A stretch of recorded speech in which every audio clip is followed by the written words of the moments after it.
3, 2, 1. What's going on, everyone? You're watching Ash on Comics. My name is Ash, and here's today's comic. Superman Up in the Sky, #1. It's technically not really. I guess it is #1, but this is a reprint book.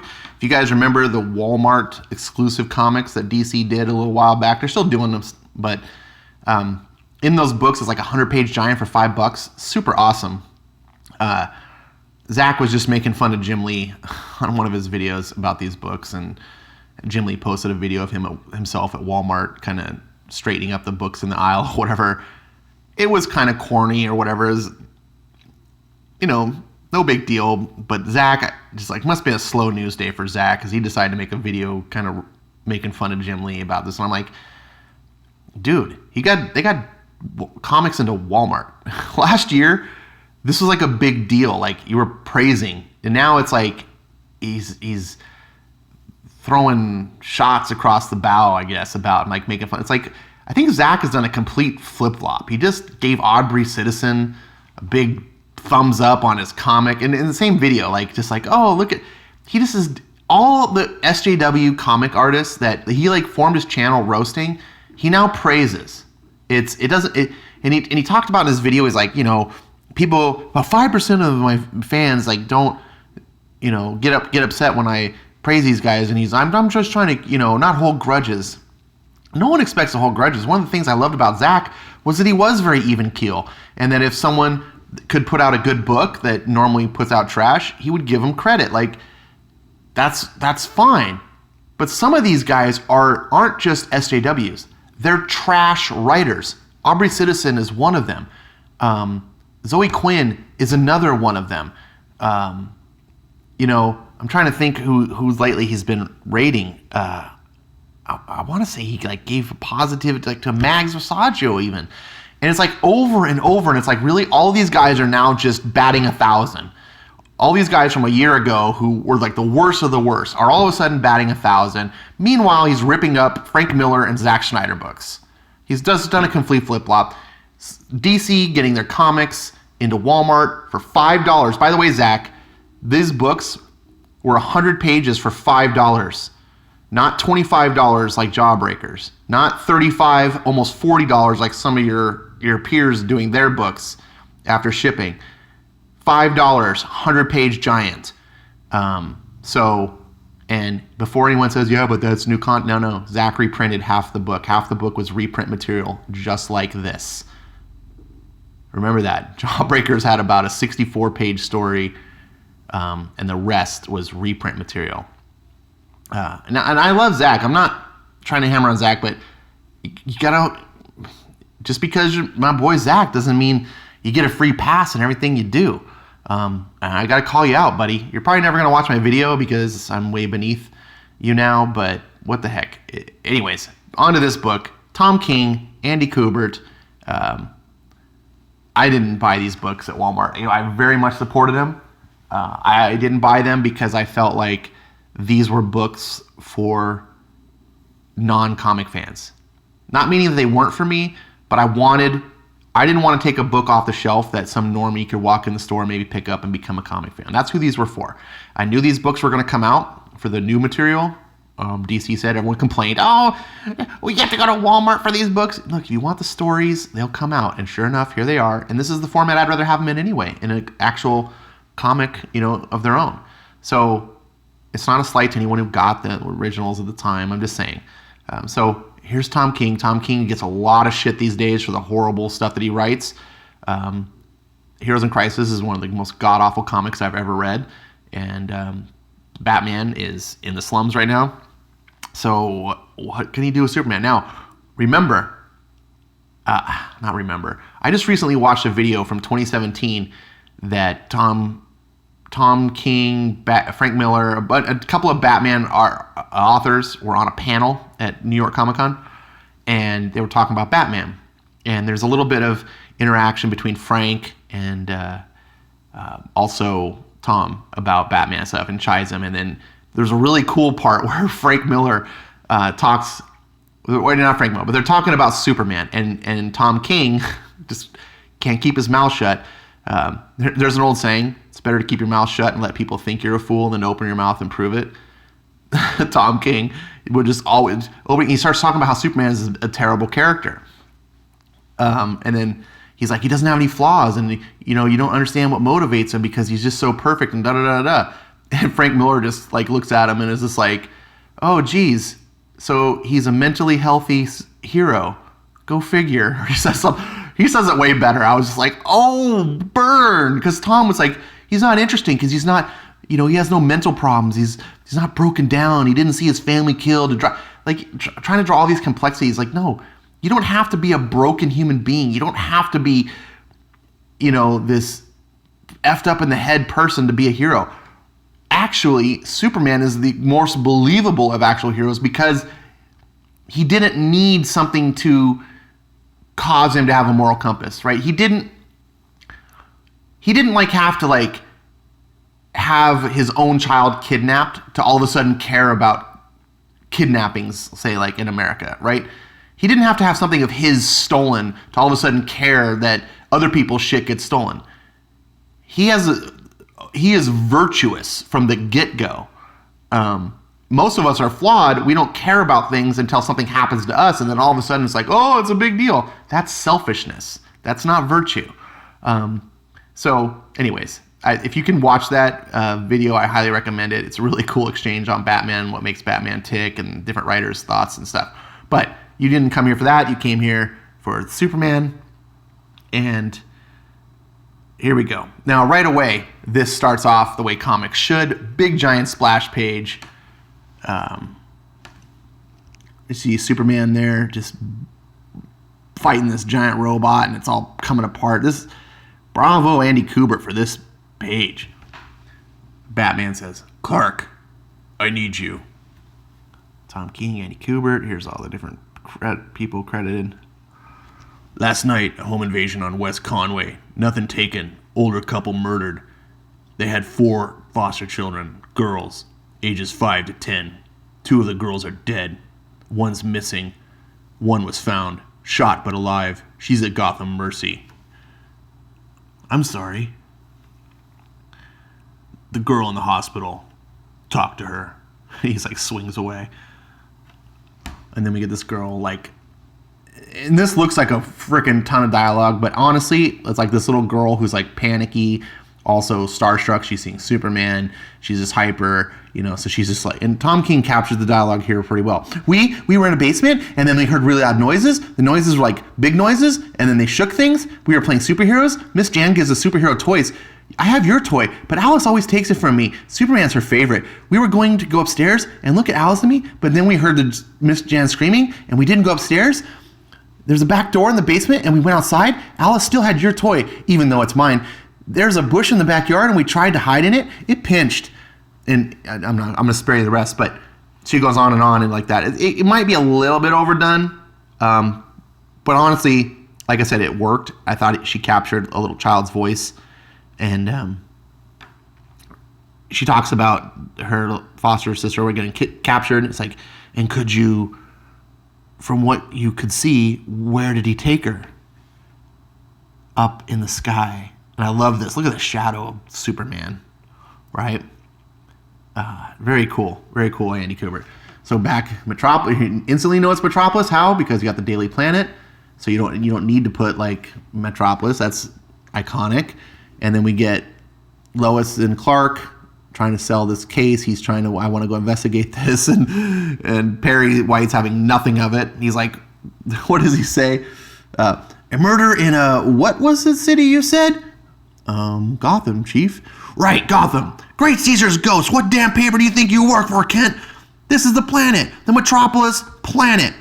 Actually, it's called the Daily Planet. We don't cover one of the 37 murders that happened in Gotham yesterday. I kind of like that. And then Lois is kind of just smirking. We've got alien attacks, monster attacks, Luthor attacks. We've got supervillains and androids and gorillas and supervillain gorilla androids. Thousands, millions, billions of people on the brink of annihilation. You think I'm going to waste one of my supposedly best writers on one kid? Grow up, Kent. Look around. Everything's going wrong. You're not in Kansas anymore. Hell, these days, Kansas isn't Kansas anymore. He's just stupefied. later, T-Rex. And so he's talking to Green Lantern. We found a trace, and he's just basically discussing with Green Lantern about this kid as they're beating up this monster. This is one thing that is different about DC Comics than Marvel Comics, that I'm not as big a fan of. Like, DC makes it sound like literally this like happens all the time. And Superman's like, oh, look, another day in the job just fighting T-Rexes in Metropolis. It's like this sort of stuff is just daily occurrence. Where Marvel, this sort of thing is made to feel like, oh my God, there's a giant monster. This doesn't happen all the time. Like, this would have its own comic devoted to it. Whereas it's just a panel in a Superman book. And that, I don't know. Some people are okay with it. I'm okay. It's fine. But I just thought I'd illustrate that. So, he's talking, getting counsel from Green Lantern. The universe is pretty big, and we're all pretty small. And so, what am I? Batman. You do what I do on the ground, but you do it up there. Go to Rand, follow the lead, solve the mystery, help the girl. Bruce, it's not that easy. That would take weeks, months, and that's just the beginning. I have responsibilities here. As do I, which is why I'm staying. I love that. But there's a difference between you and me, between you and everyone. We are who we are, and you're Superman, right? So here he's like, Superman's like stopping an asteroid, is about to collide in the planet. Like, this happens like weekly. Like, there's some asteroid about to hit Earth in the DC world, right? Thank God we have Superman. Humanity be wiped out. Superman's her favorite, and he's punching some, I don't even know who this is. Alice still had your toy, though it's mine. Alice was yelling, and she wasn't yelling, and he's saving a planet and crash. And I liked how Tom King tells the story. You see things Superman's doing throughout maybe, I don't know how much time, days, weeks, or whatever. And it's in his mind. He's just like, he can't let it go. He reached in. I closed my eyes, and your toy up in the sky. So he's constantly hearing the dialogue and hears all the different things that he's doing. This is funny. He stops his trucks all. Kid's like, oh, got my puppy. And then Pa Kent. I love this dialogue. I love Pa Kent. There's nothing to be done. They need me here, Pa. Yeah, I suppose they do. Who knows what's coming our way? Everything could fall tomorrow. And the next day, and the next. I have to hold it up. I can't just go flying off for one little girl. No, suppose you can't. And with the whole Corps looking for her, they'll do more than I can do. They'll find her. Yeah, suppose they will. Unless they don't, that is. And then, well, that little girl just won't be found. She'll be up there all alone. Hurt, maybe. Scared, waiting and waiting. Hoping, little kids always got hope. That's the lesson you gave me, son. You had every problem, but you always had hope. And she'll have it too, no matter how lost she is. She'll be thinking, it's all right. Someone will come to save me.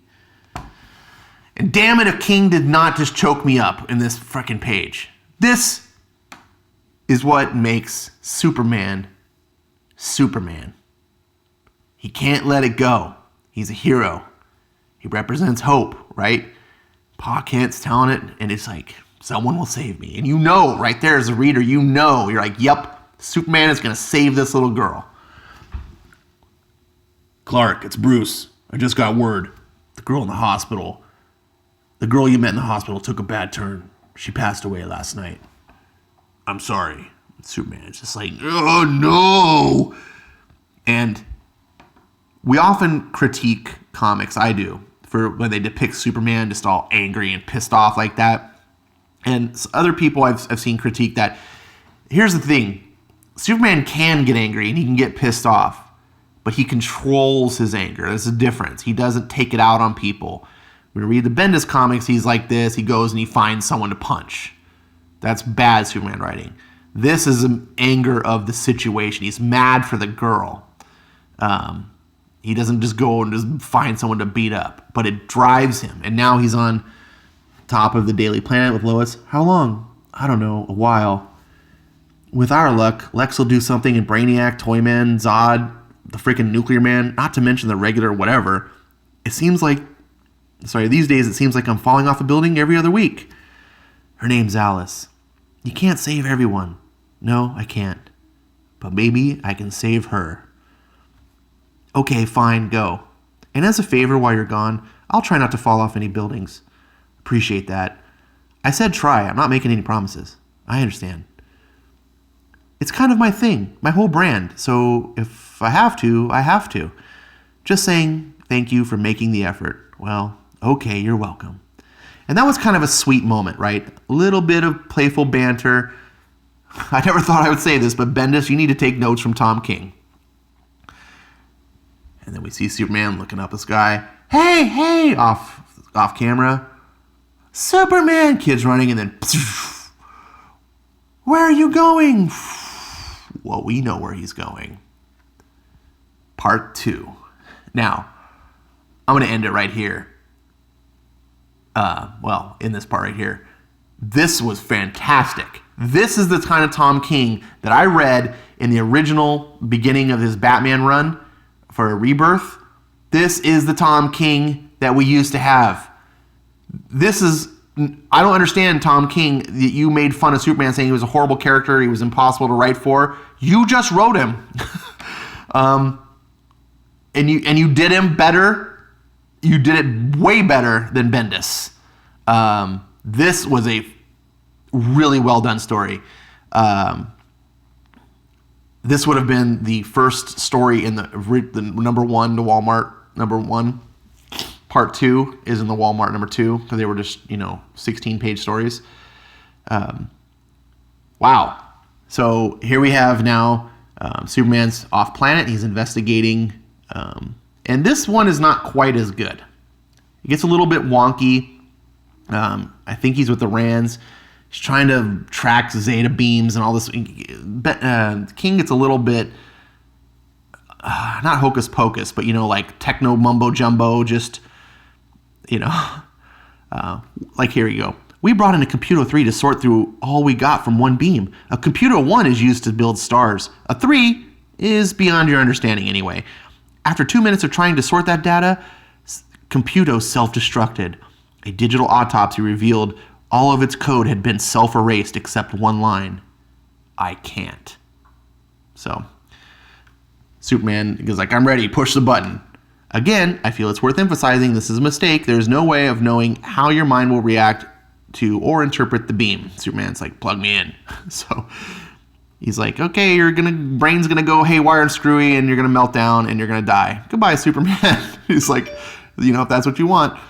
And then we cut to this little kid. It's a bird. It's a plane. It's la. And you're just like, oh, what the Jesus? And then you're like, and I was really confused when I read this. And then we cut back to the newspaper. R's in corrupt, 2. And L's in politician, 1. Okay, banter, blah, blah, blah, blah. Clark, something's happened. We cut to a page, and now it's a kid. Have mercy on me, oh Lord, for I am in trouble. Mine eye is consumed with grief. Yea, my soul and my belly. For my life is spent in grief, and my years in sighing. And I was like, what am I reading? My strength fails me because of iniquity, and my bones are consumed. And Superman's looking at the kid that jumped off the roof and almost killed himself. I love this shot. Floating. Fantastic. And then we cut to Superman fighting Doomsday. New details emerging on the boy who appeared to throw himself at the roof. La la la. Logan Kenny was 7 years old. He loved football, blah. So they're just going on. And the next thing we know, Superman's floating in front of this giant demon thing, talking to Lois Lane, Wonder Woman. You're quitting? I don't think I have a choice, Diana. If it happens again, well, you shouldn't worry about that, Clark. The way you inspire people, the way they love you, it will certainly happen again. And then now he's talking to his dad, Jor-El, in the virtual hologram. 10 years away. I could list their sufferings in that time, their devastation, the men and women that might have saved. But would you listen, Kal-El? Yes, Father. I will always listen. And he's like, old man. If you help them, they die. If you don't help them, they die. Given the limitations in this data, success is impossible. It's mathematically certain. You will go mad and you will die. And then we cut. It's a bird. It's a plane. Sir, are you going to jump? Yes. Me too. But when I do, will you save me? I don't know if I can. Oh, that's good. I thought you were going to say, I can't. And then that's like something snaps in his brain. And he's talking to the girl. This is like all very Matrix, like talking to the Oracle on the bench, if you remember. We're on the way to the Bode's Galaxy, and we stopped at this museum to use the bathroom, the Space Museum. It was so scary. And this is a part where some people believe that this little girl is Naomi. But she's like, yikes, Superman, I should have told you earlier. And then Alice, and he's in a different space. The Zeta Beam, it went to the Bode's Galaxy. I still don't understand. We tried everything. How? Just luck, really. Circumstance. I was like anyone would be. I was stuck. Some other day, I might have stayed that way. But right now, I don't have time for that. Someone's waiting on me. And he's like, takes off. And I like the thematically that each story ends with the same way of him taking off to go help. And it's like, this is Superman. Someone needs to be saved. And gosh darn it, he's going to do it. Right? The second part wasn't quite as good. Once I got through the second part, though, all of it made sense that he was inside the machine, right? Hence the Matrix reference, like a little bit. It's not on the nose at all, but at first I didn't really understand what was happening because it wasn't quite clear, and I don't think it was supposed to be. So I was like, what? Oh, I get it. That's kind of how it went, and I enjoyed it. It's not bad by any stretch of the imagination. It's just the first part was fan-freaking-tastic. The second part was just pretty good. And that's okay. I definitely recommend this book. Definitely. This is a recommend. If you like Superman, and even you're like, oh, but Tom King's shit in the bed. This is old school Tom King. There's no pretension in this book. There's no 9-page panels, right? None of that stuff. This is old classic comic booky stuff. This is what Tom King should be doing. I don't know if he had strong editorial support maybe on this book because he didn't feel strong with Superman. I don't know, but bravo, Tom King. Do more of this. Make Batman this. And I will support your book. Anyways, thank you guys for watching. I really appreciate it. Stan the Man and Forky, who I didn't really introduce, I don't believe, in the beginning of the video. So they say hi. They're always here. And, they are always wanting more gummies because gummies are the best candy. And they told me never give them Milky Way or they will quit. So we don't want Stan the Man and Forky to quit the job. So don't worry, Stan. We listen to our employees. All right. So thank you guys for watching. That's silly. I know you could watch anything else, and you chose to watch this. If you made it this far in the video, I really appreciate it. Please leave comments down below, even if it's just to tell me that you made it this far in the video. If you have anything to say, I'd love to hear it. It's all about the conversation. That's what my video is for. It's not to be some superstar YouTuber. There's no monetization on the video.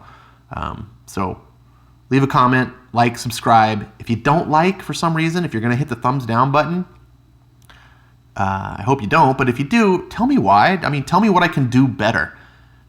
Just telling me that I suck doesn't help me not suck, right? So, anyways, thanks for watching again, and I'll see you next time.